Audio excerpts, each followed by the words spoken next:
Olá, colegas. Hoje vou falar sobre finalização de tratamento ortodôntico.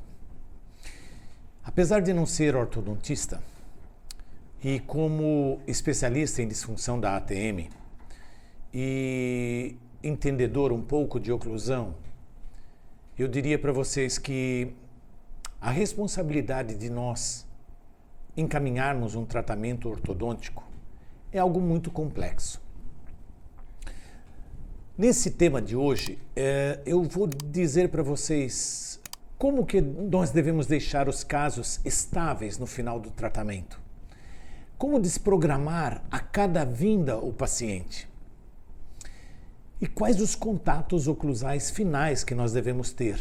Isso, em suma, é o que eu vou dizer para vocês ao longo desse nosso bate-papo. Como eu estava dizendo,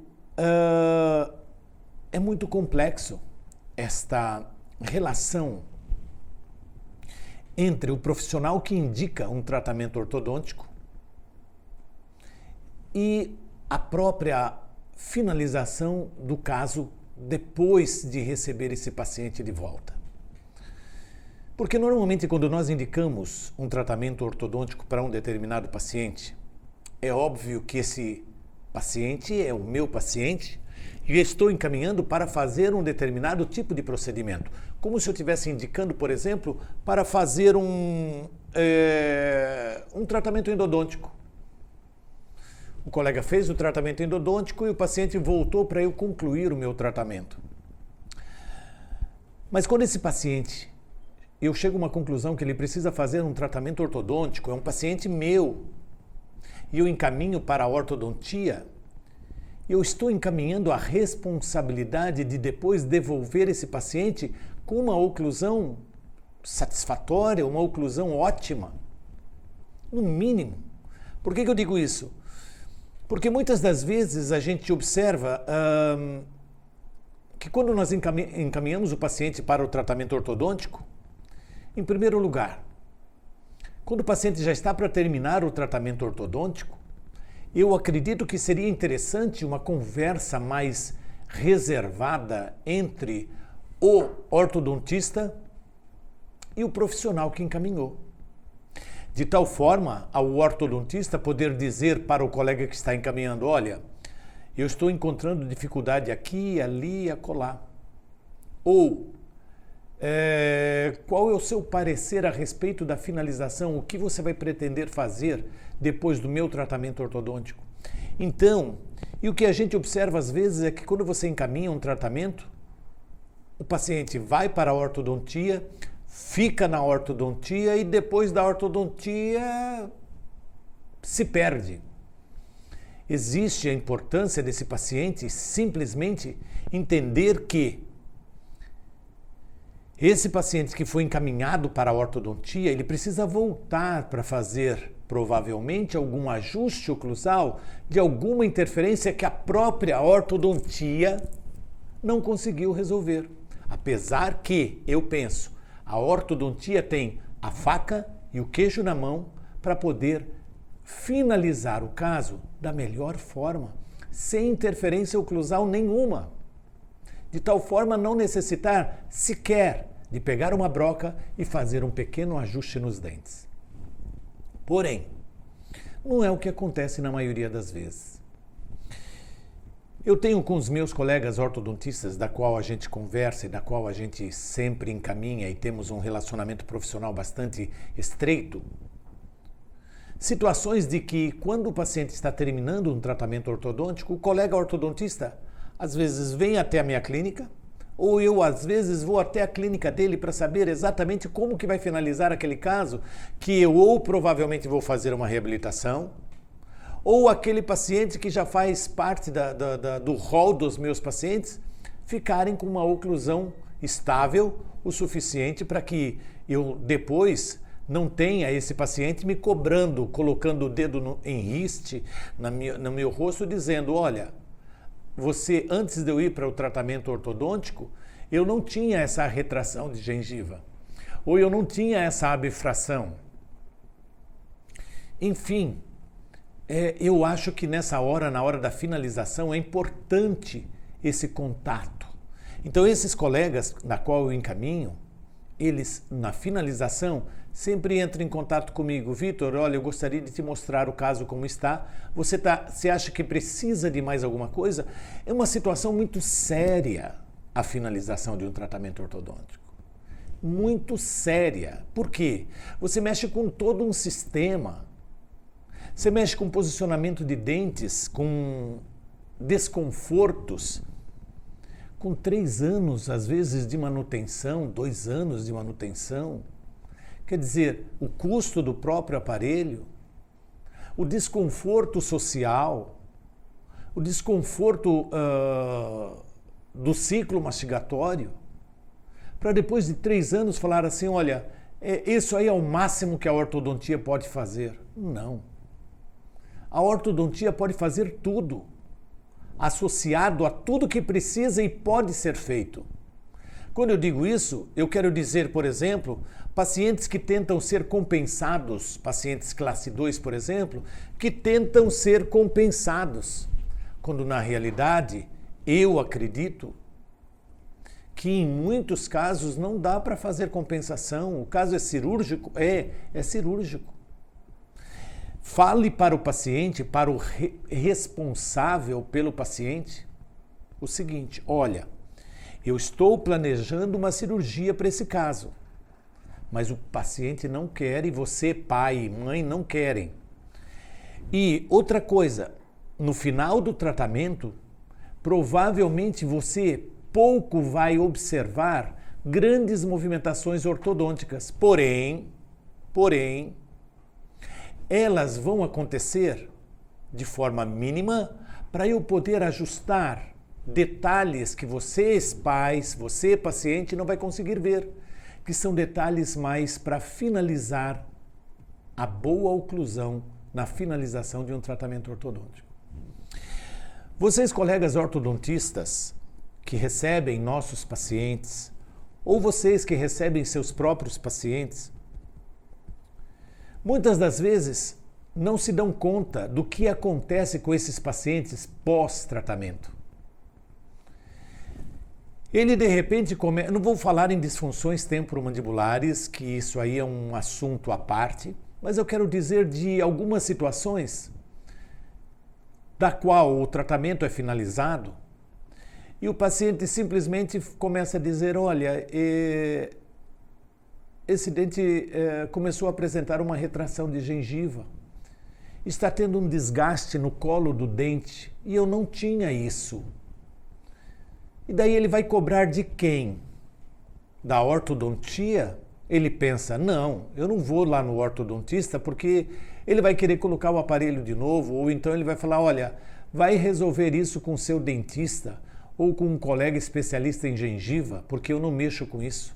E o paciente volta para quem? Para nós que encaminhamos.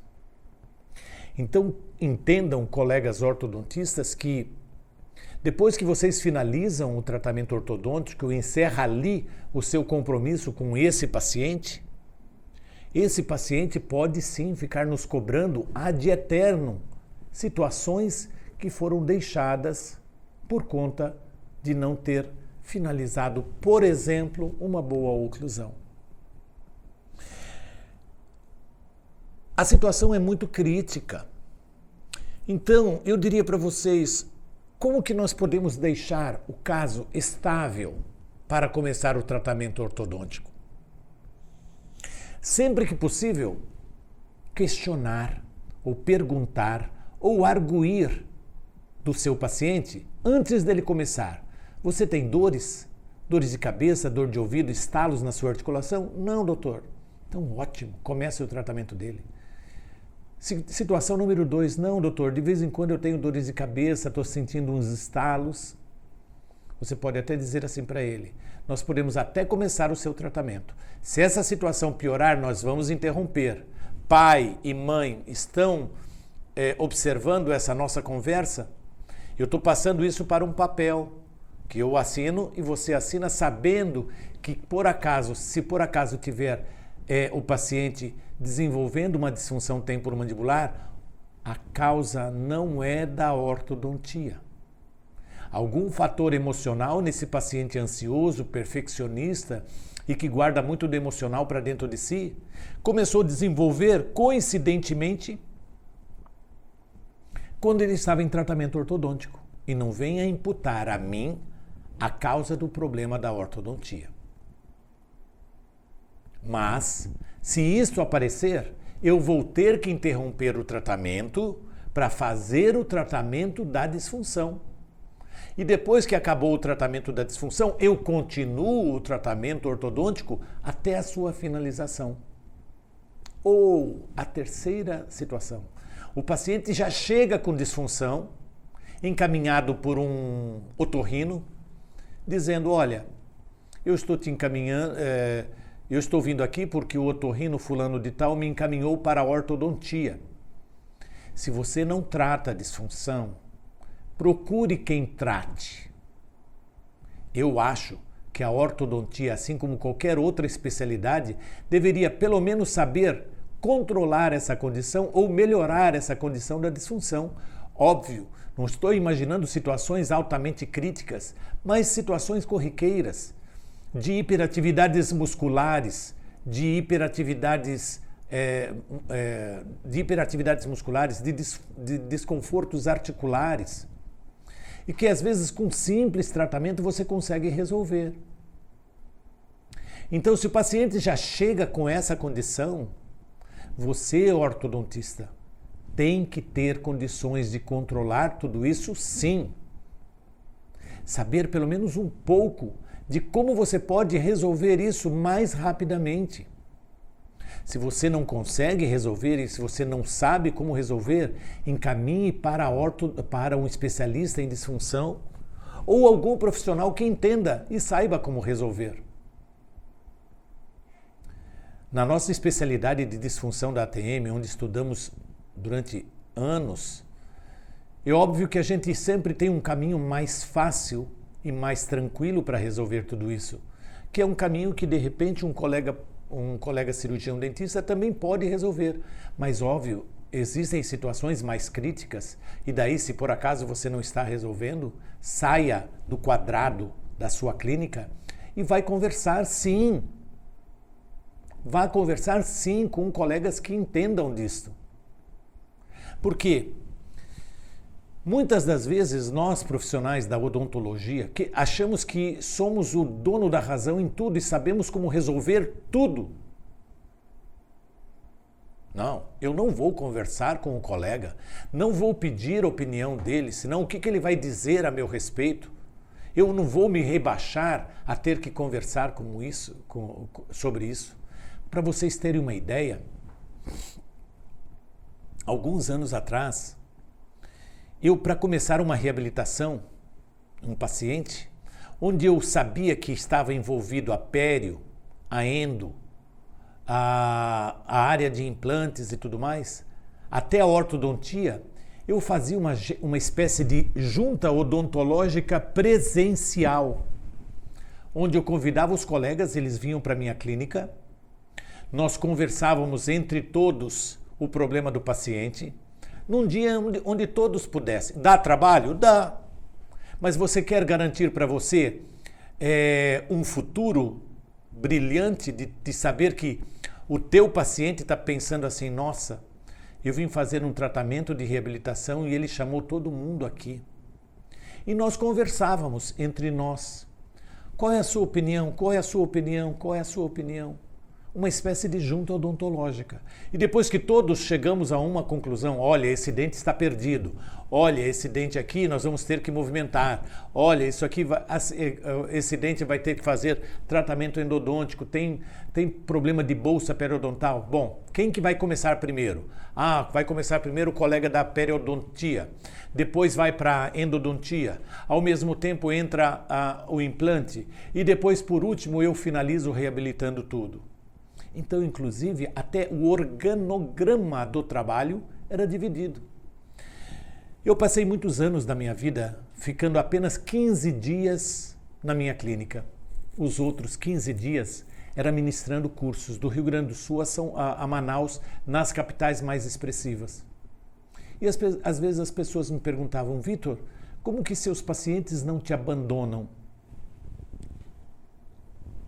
E eu dizia assim, olha, eu me organizo de tal forma a ter que aqueles pacientes que vão precisar de uma pério ou de uma endo ou de instalação de implantes, nesses 15 dias que eu estiver fora, é a hora que os casos são adiantados. E daí quando eu venho, os casos já estão resolvidos.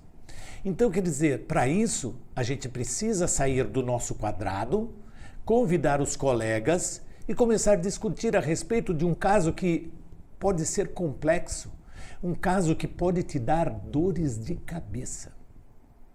E não só dores de cabeça no âmbito profissional, eu digo no âmbito legal. Eu sou bacharel em Direito e entendo muito bem o lado do paciente. E sei entender muito bem que quando ele chega querendo comprar algum equipamento ou algum aparelho de som ou uma TV e ele chega na casa dele e a TV não funciona, é óbvio que ele vai ter que correr atrás dos seus direitos. Como é óbvio que ele também vai querer procurar os seus direitos quando um tratamento não atingiu aquilo que se esperava. Mas quando você mostra responsabilidade, quando você, não sabedor de tudo que vai ser feito ali, conversa com outros colegas no teu consultório e o paciente está aguardando na sala de espera o resultado, depois ele entra e vê todos ali, esperando para cada um dar o seu parecer para o paciente vai se sentir muito mais confiante. Ele vai entregar a boca dele para você com muita naturalidade, vai falar, doutor, trate da forma como o senhor bem entender, porque eu vi a responsabilidade do senhor ir buscar informações para trazer o que é o de melhor para mim. Nós estamos num mundo de muita informação, onde as pessoas estão muito informadas, muito a par de tudo que está acontecendo em todos os âmbitos. Se de repente você quer saber se na Cochinchina tem uma cobra sucuri, você vai no Google e escreve sucuri Cochinchina e você vai ver se tem uma cobra em Cochinchina. Ele não vai saber o que é uma boa oclusão? Ele não vai saber o que é uma disfunção temporomandibular? É que vocês não acompanham os directs que eu recebo. Os pedidos de socorro, pelo amor de Deus, me ajude. Olha, eu já passei por tantos profissionais, eu não sei mais como resolver. Então, veja bem, nós podemos sim começar o tratamento com o paciente estável. E estável para mim é o quê? É o paciente totalmente sem disfunção, seja ele muscular ou articular, onde você possa simplesmente fazer uma pequena desprogramação no paciente e conseguir levá-lo para uma relação muito próxima da relação cêntrica. Por que eu digo muito próxima? Porque às vezes uma pequena manipulação essa que você não pode fazer se o paciente estiver com disfunção temporomandibular. Vai manipular pacientes que têm dores aqui. Vai manipular pacientes que têm dores artrálgicas dentro da articulação. Ele sai correndo da tua clínica e não volta mais. Eu estou dizendo manipulação para pacientes que não têm disfunção temporomandibular. E isso significa o quê? Simplesmente o paciente deitado, você vai atender e vai fazer uma ortodontia agora. Pede para o paciente, abre e feche a boca sem tocar os dentes, até eu voltar. Deitado, ele vai ficar abrindo e fechando a boca. Não abra muito, só um pouquinho. Abre e fecha, abre e fecha, abre e fecha. Fica fazendo o tempo que você prepara seus materiais. Ou vai atender uma outra cadeira, quem atende 3, 4, 5 cadeiras. E quando você voltar, aquele paciente vai estar numa situação um tanto quanto diferente daquela oclusão habitual. Então isso já começa quando o paciente for fazer um planejamento ortodôntico, Você já montar o caso dele em articulador como? Desprogramando, montando o caso dele em relação cêntrica ou próximo de relação cêntrica e observando montado no articulador como é verdadeiramente esse paciente. Qual é a classe real desse paciente? Por que eu digo isso? Porque se você vai pegar apenas kits ortodônticos, como eu canso de ver nos cursos, professor, olha, eu trouxe o caso desse paciente, olha aqui o caso dele, mostra teleradiografia, mostra traçados e tudo mais, mas quando eu peço e falo assim, mas espera aí, o caso não está montado em articulador. Não, doutor, está aqui, ó, 2 modelinhos aqui, ó. Se eu pegar e colocar eles de pé, eles ficam paradinhos. Na verdade, eles são recortados no recortador na máxima intercuspidação. Mas será que, por exemplo, o seu paciente adulto, a oclusão dele é igual à relação cêntrica para você tratá-lo como se ele estivesse na relação cêntrica? Para isso é simples. Manipule o paciente. Existe até um front platô que se pode construir. Não é jig, é front platô, que é uma plataforma que você constrói rapidamente e pede para o paciente fazer movimento para frente, para trás, para um lado e para o outro, fazendo o que nós chamamos de arco gótico de Guise. Esqueça esse nome. Só lembre que tem que fazer esse movimento para frente, para trás, para um lado e para o outro. Para quê? Para desprogramar. Nossa, mas isso dá muito trabalho. Então, sabe o que você pode fazer? Peça para o paciente deitado colocar a unha, o dedo, polegar, nos incisivos superiores. E para que ele feche levemente a boca, até tocar na unha dele. E peça para ele fazer pequenos movimentos para frente, para trás, para um lado e para o outro, na plataforma digital dele. Tudo bem, não precisou fazer um front platô, mas você faz isso. Para frente, para trás, para um lado e para o outro. E daí vai montar outras coisas, vai atender outra cadeira. Aí quando você voltar, pega um registro,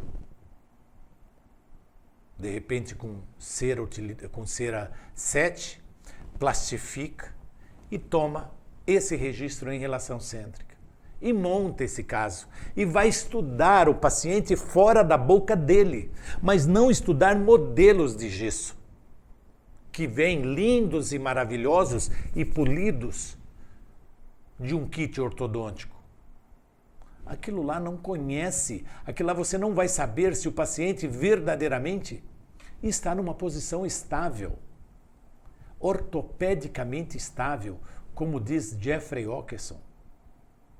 Ah, mas meu paciente adolescente... Não. Bom, é uma outra história, paciente adolescente. Uma paciente criança é outra história.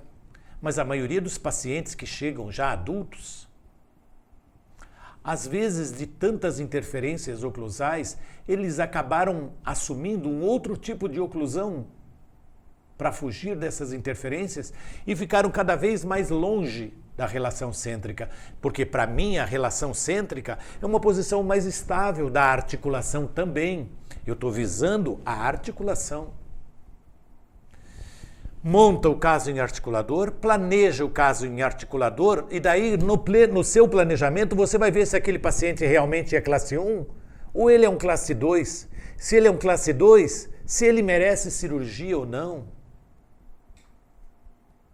E acima de tudo, o paciente começou o tratamento com um bom planejamento, porque na nossa profissão tudo significa planejar.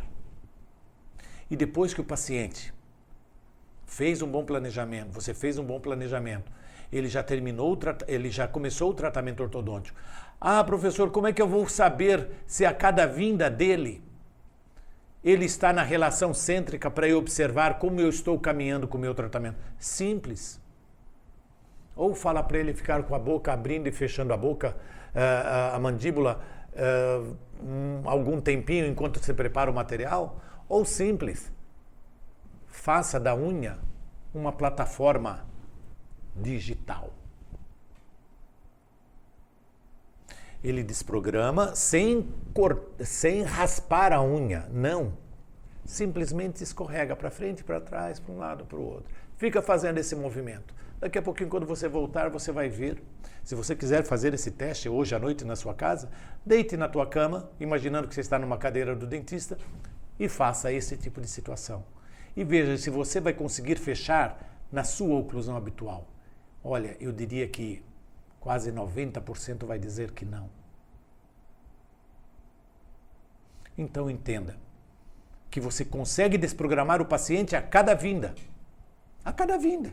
Basta deixá-lo ali uns 5 minutinhos desprogramando, seja abrindo e fechando. Ah, não preciso de equipamentos? Não. Ah, não preciso de uma placa oclusal? Não. Se o paciente não tem disfunção, então desprograme. Ah, eu sei manipular. Cuidado. Prosseguiu-se todo o tratamento. E agora na finalização? Fase crítica. Eu gostaria de saber se vocês, colegas ortodontistas, pretendem deixar a melhor oclusão num paciente. Não é o que se busca na finalização de um tratamento ortodôntico? Então, vamos fazer uma inspeção para saber quantos consultórios odontológicos possuem pinças do tipo Miller com papel carbono do tipo Acunfilme, que tem uma espessura bem fininha. E quantos chegam no final do tratamento ortodôntico, batem o papel carbono de ambos os lados para ver se os toques estão bilaterais, simultâneos e estáveis. Estáveis significa ponta de cúspide em fundo de fossa, ponta de cúspide em crista, mas não ponta de cúspide em vertente desviante. Ah, é uma vertente triturante. É uma vertente desviante. Então não reclame se por acaso faz acontecer uma recidiva depois de algum tempo, porque provavelmente essa ponta de cúspide vai fazer algum movimento para desviar e para movimentar aquilo que você levou anos para conseguir. Mesmo porque encontram-se, em vários casos de finalização de tratamento ortodôntico, dentes em infraoclusão. Como eu já escutei em N cursos que dei para ortodontistas, onde o colega falou assim, não, daqui a algum tempo esse dente vai extruir até tocar no dente de baixo. Ah, é? Se tiver um bom ponto de contato, nem espere isso. Ou se não tiver um bom ponto de contato, você vai ter que esperar anos para isso. Então, papel carbono, pinças e, acima de tudo, observar ponta de cúspide. Ah, eu não consegui exatamente uma ponta de cúspide com um fundo de fossa pré com pré porque o paciente perdeu um... Enfim, se você puder pelo menos ter ponta de cúspide em fundo de fossa ou em crista, vá pelo menos para a região, primeiro ponta de cúspide em fundo de fossa, de premolares para trás. De canino a canino, deixe o paciente deitado e observe. Os dentes têm toques de canino a canino? Ótimo. Ah, tem um pequeno espaço. Sabe o que significa esse pequeno espaço? Mordida aberta. E sabe o que significa mordida aberta? Que em qualquer protrusão mínima que seja, tem dente lá atrás tocando. Você precisa de uma plataforma para desocluir o que está lá atrás. Simples assim. Ah, mas eu não consigo mais. Faça strips. Nas regiões proximais, consiga espaço. Dê toque cêntrico de canino a canino. E depois, na protrusão, avalie se ele está fazendo uma boa protrusão, desocluindo todos os posteriores. Cheque o lado de trabalho para ver se está desocluindo tanto o lado de trabalho quanto de balanceio e faça o mesmo do outro lado. Agora, já alerto, se você é daqueles profissionais que só coloca aparelho ortodôntico de primeiro molar a primeiro molar em pacientes adolescentes, ou pacientes que ainda não erupcionaram o segundo molar e não vão erupcionar o segundo molar, pode esperar que depois você vai ter uma interferência gigantesca em lado de balanceio. Porque os segundos molares, quando erupcionarem, não estando dentro do arco no teu aparato da ortodontia, eles vão vestibularizar. E aí é problema. Então, para finalizar, os contatos oclusais, ponta de cúspide em fundo de fossa ou crista, toques de todos os dentes, não deixe dentes em infraoclusão, papel carbono e pinça do tipo Miller, papel carbono do tipo Acufilme e checar as guias, protrusão e lateralidades. Ah, o papel carbono tem que ficar bem preso? Não. Toques leves na região anterior, de canino a canino. Mas por quê, professor? Porque não é a função da bateria anterior receber a mesma carga dos dentes posteriores. Carga vertical, dentes posteriores. Carga horizontal, dentes anteriores. Então, eu falei aqui para vocês, nessa finalização do tratamento ortodôntico, como é importante você começar um caso de forma estável, como desprogramar o paciente para fazer um planejamento, como desprogramar o paciente a cada vinda dele e como finalizar com contatos oclusais estáveis. Essa é a minha dica e eu espero que vocês possam refletir um pouquinho sobre tudo isso que nós falamos. Um grande abraço e até lá!